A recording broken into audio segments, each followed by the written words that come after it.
కక్ష సాధింపు చర్యలకు పాల్పడే ఆలోచననే ఈ రాష్ట్ర ప్రభుత్వానికి ఉండి ఉంటే ఈరోజు అక్కడ కూర్చొని అక్కడ నించొని నోటికొచ్చింది మాట్లాడే అవకాశం ఉండకపోతుండే.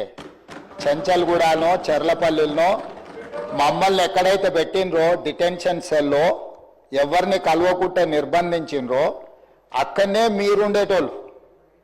కానీ మా ప్రభుత్వం 15 నెలల్లో ఎవరి మీద కూడా కక్షా సాధింపు చర్యలకు పాల్పడలేదు. అధ్యక్ష, డ్రోన్ ఎగరేసిందని, డ్రోన్ ఎగరేస్తే ఎవరైనా అనుమతి తీసుకోకుండా ఒక డ్రోన్ ఎగరేస్తే ఆ డ్రోన్కు 500 రూపాయలు ఫైన్ వేస్తారు అధ్యక్ష. కానీ పార్లమెంట్ సభ్యుడిగా, కాంగ్రెస్ పార్టీ వర్కింగ్ ప్రెసిడెంట్గా నన్ను అరెస్టు చేసి జైలుకు పంపించి మామూలుగా దానికి 500 రూపాయల ఫైన్ ఉంటే బిలో 7 years ఉంటే రిమాండ్కే పంపరు, పోలీస్ స్టేషన్ బెయిల్ ఇవ్వాలి.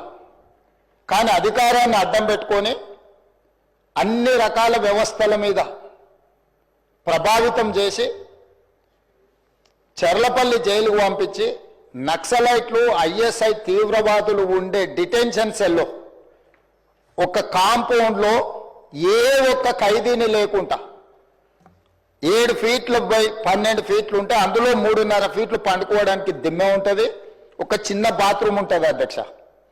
16 రోజులు డిటెన్షన్ సెల్లో ఒక్క మనిషిని చూడకుండా నన్ను నిర్బంధించిన ఆ కోపాన్ని దిగమింగుకొని రాష్ట్ర ప్రయోజనాల కోసం ఈరోజు పనిచేస్తున్నారు.